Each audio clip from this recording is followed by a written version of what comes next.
Welcome to Real Talk, where I give real answers to real questions from real worship leaders. Got some great questions this week. Let's talk about it. I've been serving as a lead vocalist on our church's worship team for around 7 months now, and while I love being a part of the team, I'm unsure of how to bring up some concerns I have with our worship leader. Number one, our team doesn't pray before practicing or before Sunday service. Our pastor, of course, prays at the beginning of the service with the congregation, but I also think it's extremely important for us to pray separately since we hold a high responsibility of leading the congregation in worship. Number two, I'm the only team member who prays during the actual service when the pastor leads the congregation in prayer. I understand as musicians they sometimes need to see what notes they're playing, but A, they're repeating the same chords, and B, is it not important for them to pray and participate in the actual service? Even worse, during the closing prayer, they are all putting up their equipment and moving around / making noise on stage, which is extremely distracting. Side note, all of our team members are in their early 20s, including the worship leader himself, and they've only been serving in a worship role for a few years. I'm in my 30s, and I've been leading worship for well over 7 years and grew up singing in the church. Every church I've ever served in, we've always prayed and been active participants in the service. I know every church is different, and I don't want to cause issues or sound like I'm nitpicking, but it bothers me. I'm not sure they all fully understand their role on a worship team and that they're more than just musicians on stage. Do you have any thoughts or any advice on how to address this in a non-confrontational way? Here's the hard part with this one. It's that you aren't the worship team leader. It's very hard to make systematic change, cultural change, when you aren't the leader. I think the best you can do is lead by example, number one, and continue doing what you're doing. Number two, if you're older than all these people, hopefully you have a relationship with them where you are mentoring them and they respect your mentorship. So I think you know the development that needs to take place. So I just want to warn you against the sort of looking down on these people. Like, these people have only been leading worship for 3 years, and I've been leading worship for 7 years. Guess what? 7 years isn't that long to be leading worship either. So whenever there's probably somebody who's been leading worship for 15 years, me, would come on your worship team and be like, I don't understand why this person, I know those people are doing weird stuff, but this person's doing weird stuff too. And there's probably people who would come on my worship team who have been leading worship for 30 years and be like, that guy who's only been leading worship for 15 years is doing some weird stuff too, and he needs to improve. Like, my point is there's always a room for development. You, as somebody who is a few years ahead of these people, think about what you were doing when you were only leading worship for 2 years. You were probably acting in a similar way. So there's always room for development. So let's not look down on other worship team members. Let's look to mentor them and guide them. So how do you actually do that? I think if you think that you should be praying, first of all, don't try to bypass the person who is still the leader of the team. You should be working with them.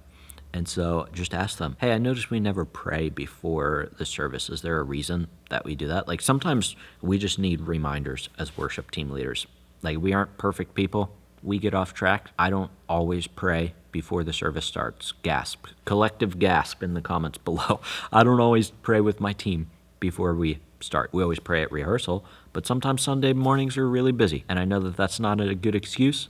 I would love to make time to pray before I lead worship every time, but I'm just being honest. Sometimes it doesn't happen, right? I wouldn't try to make that a regular occurrence, but I'm just saying sometimes worship team leaders need reminded of basic things. So just do it in a nice way. I feel like people think that whenever they make a suggestion, they always feel like it's confrontational. I don't view suggestions as confrontational.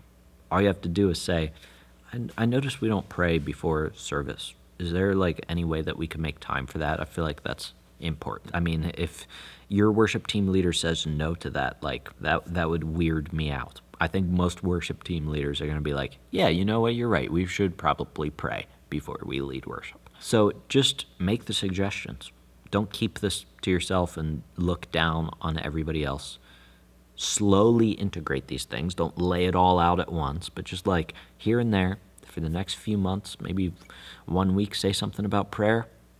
Next week, say something about not packing up your stuff as the pastor's closing. Just slowly guide them. You know how to mentor people. We don't do it by beating them over the head with what we think they ought to be doing. Just have a conversation with them. I'm in need of advice. I've been in churches and played on teams that were required to memorize their music, and it's awesome. But where I'm struggling is I've never been in a place during the transition from relying on sheet music to playing from memory. Does anyone have any tips or advice on how to start that process? We are wanting to raise the bar in this upcoming season. I know it won't be easy for some, and for others it won't be a huge deal, but how do you lead that transition? We have a confidence monitor. What else do you recommend? First of all, you have a confidence monitor. For me, that is an instant. The vocalists on my team, we're getting rid of music stands tomorrow, and we're only going to use the confidence monitor. Because you know what's on the confidence monitor? The same exact thing that's on the music stand. So if your vocalists are using music stand and you have a confidence monitor, start with them. Say, hey, we're looking to clean up the stage a little bit. We want to engage more with the people that we're leading instead of staring at our music stands, and I would love your help in setting that trend. The same thing that's on the music stands is up on the confidence monitor, so instead of looking down here, look up here. I feel like that's an easy conversation because they aren't actually having to memorize something. They're just changing where they're looking. Now, the second part of the transition is how do we get our musicians from staring at their music stands to having their music memorized. And I'll point this out. I've pointed out this resource before, but I think these stage charts from praisecharts.com are a great place to start, even if you make your own stage charts. And what these are, I'll post one right here so you can see it. What you're looking at is, I think people have trouble memorizing their music because whenever they look at a chord sheet, they just read it line by line, almost like it's sheet music or something. But what they should actually be looking at are the patterns that are on the chord sheet. And what the stage charts from praisecharts.com do is the stage charts show you that pattern. And so if the chords to a verse are G, C, D, E minor, and then it repeats that progression again, then it's not just going to put the progression again, it's just got the one pattern, and then this will help your team see that there is a pattern, and I don't have to memorize it's G, C, D, E minor, G, C, D, E minor, G, C, D, E minor, and so on and so forth. All they have to do is think, the chords to verse number 1 are G, C, D, E minor, and I'm going to play them 4 times, and then I'm going to go into the chorus, and because it's a worship song, we're playing the same exact chords again. So I think you need to get your team to move from this note-by-note reading to understanding that there is a pattern that we are following. That is how I would explain it to my team. That is how I have explained it to my team in the past. So how do you wean them off of that? Number 1, introduce stage charts. Get them playing from those stage charts. From there, take away their music stands and have them put the stage charts on the floor so that they can reference them. And then tell them finally, I would really love for us to not even use stage charts anymore. I think you've realized by now that every song is just a pattern. If we can memorize the pattern, we've got the song memorized, and it's not as hard as it seems. And then don't just spring it on them all at once and say, this Sunday we're going to not use any sheet music. Start with one song, have them memorize that, do it a couple times without the sheet music, add another song, so on and so forth until people get used to it. So it's this very slow process, but it's very methodical, where we wean them off reading note for note. We help them see the pattern.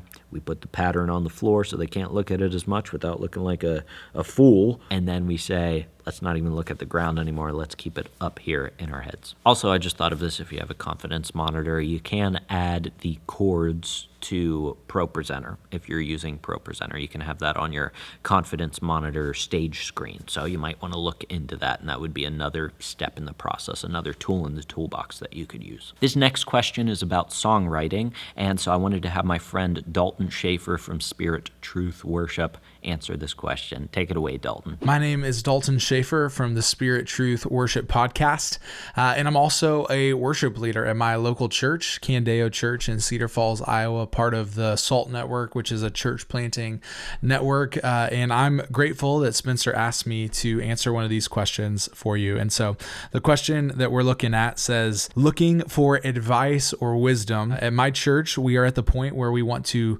write some original songs songs and start singing songs written for our church. Any advice on how to facilitate a songwriting session with our worship team? So I'm a songwriter.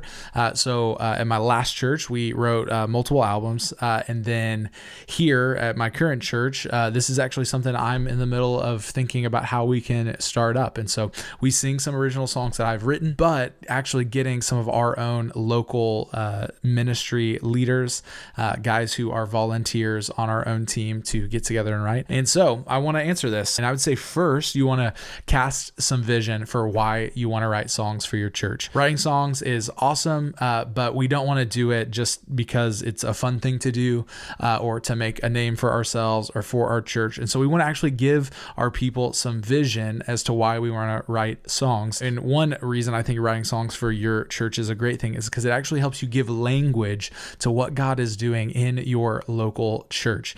So I'm a big fan of even thinking about like, what is your church going to preach through over the next year or two, and letting that be some of the fuel for the songs that you're writing. I think that helps give us language, helps kind of connect everything that is happening at the church as we think about making disciples holistically through both the worship and the preaching of the church. And so, yeah, that's just one thought. Keep the main thing the main thing. Worshiping Jesus and making much of him is a lot more important than impressing people with original music. And so we just don't ever want to let like the artsy, like creativity, the coolness around songwriting become the main thing. Some more advice would be find people who are already writing songs. It's a lot easier to take people who are already writing and then funnel that energy into writing for your church than to take people who don't really have any interest in writing or who have never written and start from scratch. So find people who are already writing and try to figure out what their strength is. A lot of times when you get a bunch of songwriters together, some of them are going to be more gifted at writing melodies.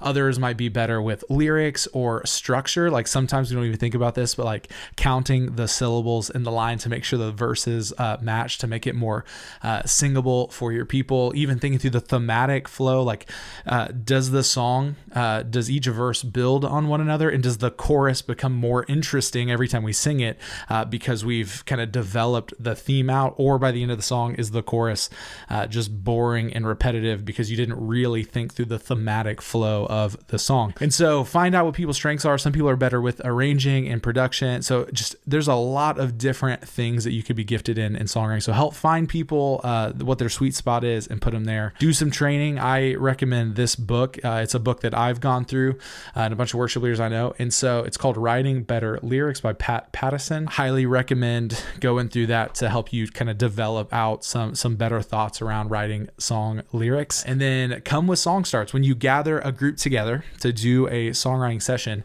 ask everybody to actually bring some ideas, maybe a melody idea, like a hook for a song, maybe a title or a theme, maybe even some lyrics for a verse or a chorus, but have them come with something already written and maybe even consider writing around, the sermon series for your church. For instance, our church went through the Sermon on the Mount last year. I wrote a song from the Sermon on the Mount, and it just like gave me some great ideas and some themes to write in a way that could be helpful. And so highly recommend doing that. Don't worry if you write a bad song, or maybe if you write a bunch of bad songs. You got to write a lot of bad songs before you can write a great song. And so don't worry about writing the best song you can. I mean, you want to write a good song, but don't worry about it being like a radio hit, or that's probably not going to be the case for you as you start writing songs. But just try to finish. Just write and finish a song, and what you'll find is over time, those songs become better and better and better. And you can revisit and rewrite in the future, but just try to finish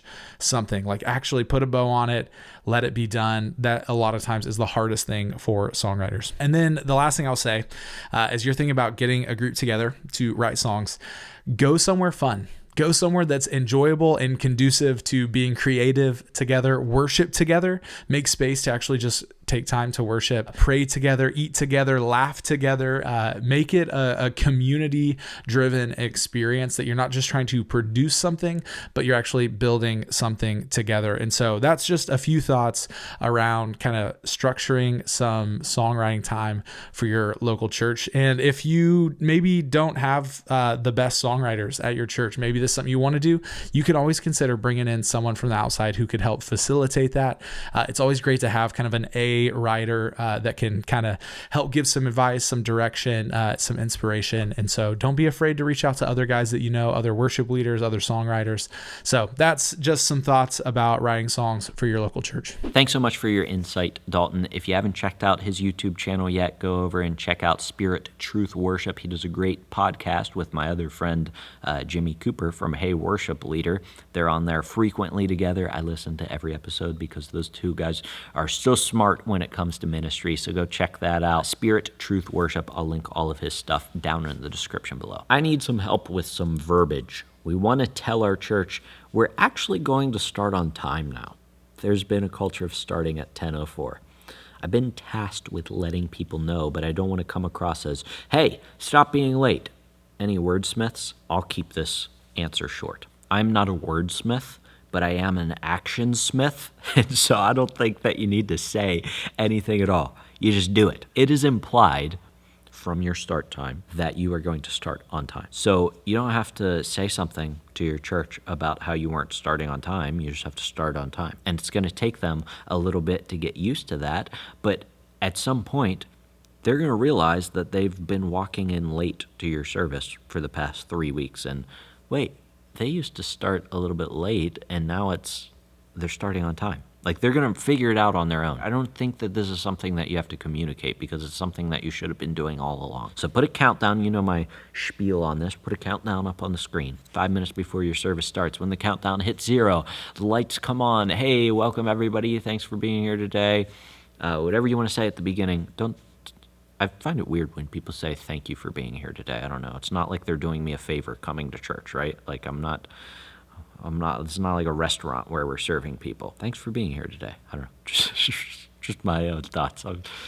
Hey, church, let's stand and worship together. Like, go into your service that way and then go into the first song. And people are going to catch on. Turn the lights down so there's another physical reminder in the room that the environment has changed and things are getting started. That's what I would do. I don't think you need to address it because I think addressing it is just more awkward. I guess you could say, hey, we just want to be more respectful of your time, and so we're really going to focus on starting at 10 o'clock instead of 5 minutes late from now on. And I think if you want to say that, that's all you have to say, but I don't even think you have to say that. Just do what you said you were going to do on your church website, and then stick to it every single week, and people will get the picture. Now that people are actually there for your worship set because they've shown up on time, maybe you actually want to improve your worship leading. That's why I put together the 5 tips to instantly improve your worship leading. It's a free audio training. I'll link it down in the description below. In that audio training, I'll share with you 5 things that you can do this Sunday to instantly level up your worship leading and make sure that you lead an engaging time of worship with confidence. So check that out down in the description below. Also, if you have a question that you want answered on the next episode of Real Talk, head over to leadingworshipwell.com/Real Talk.